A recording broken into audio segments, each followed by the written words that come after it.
Hey guys, I welcome you all to day 24 of this spoken English series. इस series में अब मैं future perfect continuous tense पढ़ाने जा रही हूँ and this is one of the most advance tenses in the English language, जो बहुत ज़रूरी भी है आपके स्पोकन इंग्लिश के लिए। सो congratulations for reaching this level. आप बहुत दूर तक आ गए हैं पढ़ते पढ़ते। Let's start the video. कोई भी काम जब फ्यूचर में शुरू होगा, फ्यूचर में कुछ समय तक कंटिन्यू रहता है, तो वह future continuous tense, future perfect continuous tense कहा जाता है। फ्यूचर इम्परफेक्ट टेंस में समय नहीं दिया रहता है, जबकि फ्यूचर परफेक्ट कंटिन्यूस टेंस में समय मेंशन किया रहता है, और दोनों टेंस में यही मेन डिफरेंस होता है। सो हमारा रूल सेम ही रहेगा सिंस एंड फॉर का। जब भी पॉइंट ऑफ टाइम दिया रहे तब हम सिंस यूज़ करेंगे, और जब हम पॉइंट ऑफ टाइम का मेंशन नहीं होता है सेंटेंस में, तब हम फॉर का यूज़ करेंगे। इसका स्ट्रक्चर होगा subject plus shall will plus have plus been plus verb की fourth form that is ING form plus object plus other word. So let's start the sentences. मैं खाता हुआ रहूँगा, I shall have been eating. मैं पढ़ता हुआ रहूँगा, I shall have been reading. मैं इस समय में ट्रैवल करता हुआ रहूँगा, I shall have been travelling by this time. बच्चे सुबह से नदी में नहा रहे होंगे, children will have been bathing in the river since morning. हम 2 महीने से इसी डिपार्टमेंट में काम कर रहे होंगे, we shall have been working in this department for 2 months।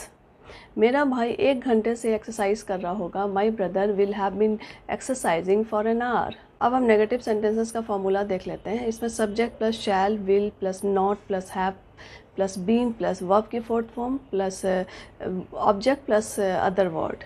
वे लोग टहलते हुए नहीं रहेंगे, they will not have been walking. आप लोग लिखते हुए नहीं रहेंगे, you will not have been writing. अब देखते हैं इंटेरोगेटिव सेंटेंसेस कैसे फ्रेम करते हैं। इसका फॉर्मूला होगा शैल विल पहले आगे आ जाएगा plus subject plus have plus been plus verb की fourth form that is ING form plus object plus other word. So let's see some sentences. क्या आप लोग सोते हुए रहेंगे, will you have been sleeping. They will have been talking for an hour by the time Donna arrives. जब तक डॉना पहुंचती है वो लोग बात करते रहे होंगे। She is going to have been working at that company for 3 years when it finally closes. Rohit will have been teaching at this university for more than a year by the time he leaves for Japan. जब तक वह Japan Rohit जाता है इस university में, वो उसके 4 साल पढ़ाते हुए हो जाएंगे। Now let's see some advanced sentences. By the time I am finished, I have been working for more than 12 hours. So I am not sure I will want to go out to dinner. I would rather just relax at home. जब तक मैं काम ख़त्म करूँगा, मेरे को काम करते हुए 12 घंटा हो जाएगा. So I am not sure that मैं डिनर के लिए बाहर जाऊँगा कि नहीं. Rather I would like to relax at home. By 2001, I will have been living in London for 16 years. When I finish this course, I will have been learning English for 5 years. Next year I will have been working here for 4 years. We will have been watching the movie in the multiplex before you come. तुम्हारे आने से पहले हम लोग movie देख रहे होंगे multiplex में.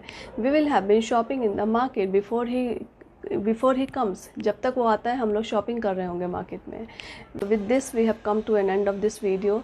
If you are liking my video, please do like, share and comment. This is Monica Rai signing off for now.